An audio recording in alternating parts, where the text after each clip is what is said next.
Yeah, hi there. These comments are for Ava. This is Michael. I am the founder, owner, and the materials writer for all of your lessons at the 7-Step System to pass a TOEFL IBT. And you had a question. You said a couple of weeks I was preparing for the TOEFL IBT, but yesterday I got a message from my university that in 2 weeks I have the PBT test. I have no idea about the structure of the paper-based test or how to prepare for the paper-based test. What could you suggest for me? Okay, let's talk about what it is and why you're taking it.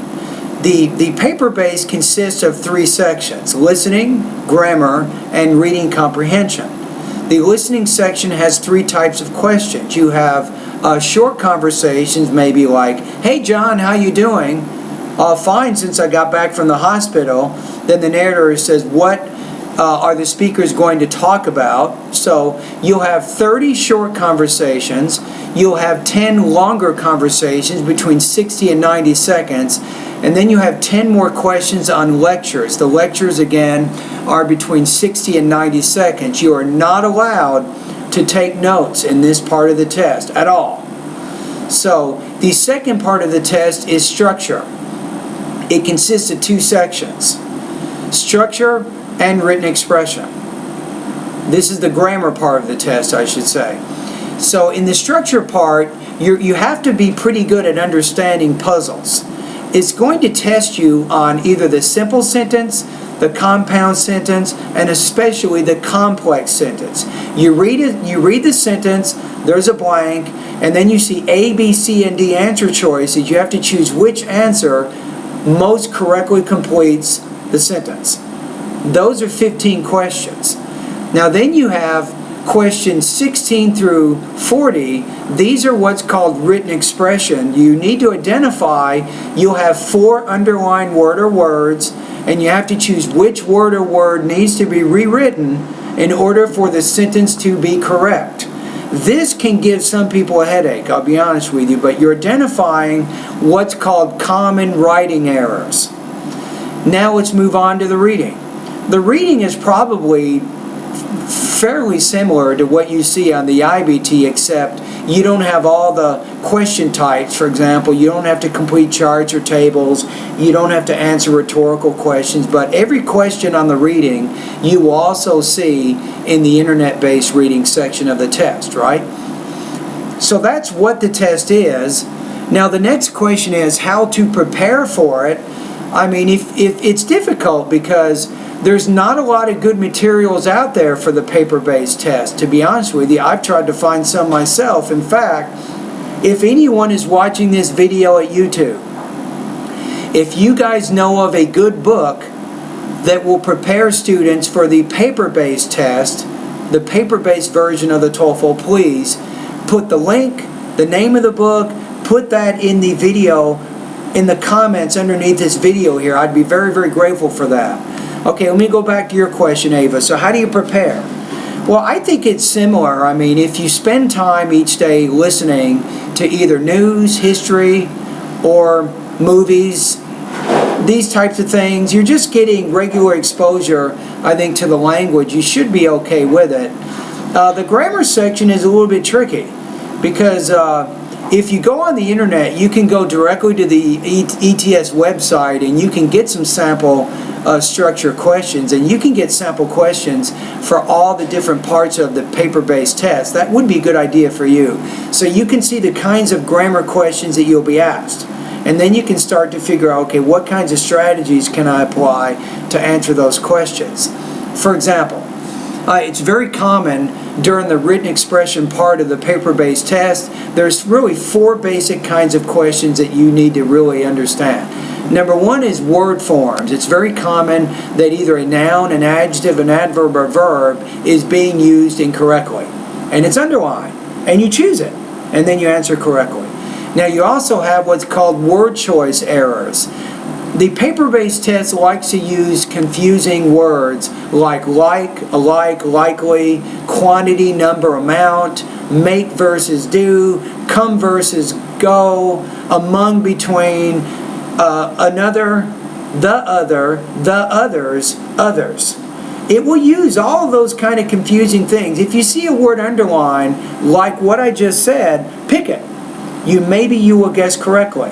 Now, the third type of error you want to be really aware of during the written expression section of the grammar portion of the test, it's called parallel structure. If you see things like either is used with or, neither should be used with nor, not only needs to be parallel to but also, you have both is parallel to and, you have so is parallel to that, and even such is parallel to as. So you want to look, during the paper-based version of the test, you definitely want to pay attention to those types of what I call paired conjunctions. But that's not enough. You have to also understand that you need a similar grammar structure after each conjunction. So if I say, I like both eating and to sleep would be incorrect. I have to say, I like both eating and sleeping, or I could say, I like both to sleep and to eat. You see what I'm saying? So you should be really familiar with those 4 types of errors. These are very common writing errors. So if you're good at finding errors in your own writing, then you will probably do really well with the written expression part of the TOEFL exam. Okay, let's go to reading. Reading is similar to the internet-based, except you have 50 questions, you have 55 minutes to answer those questions. So you need to answer those questions in about 60 seconds each. That's really what you're trying to do there.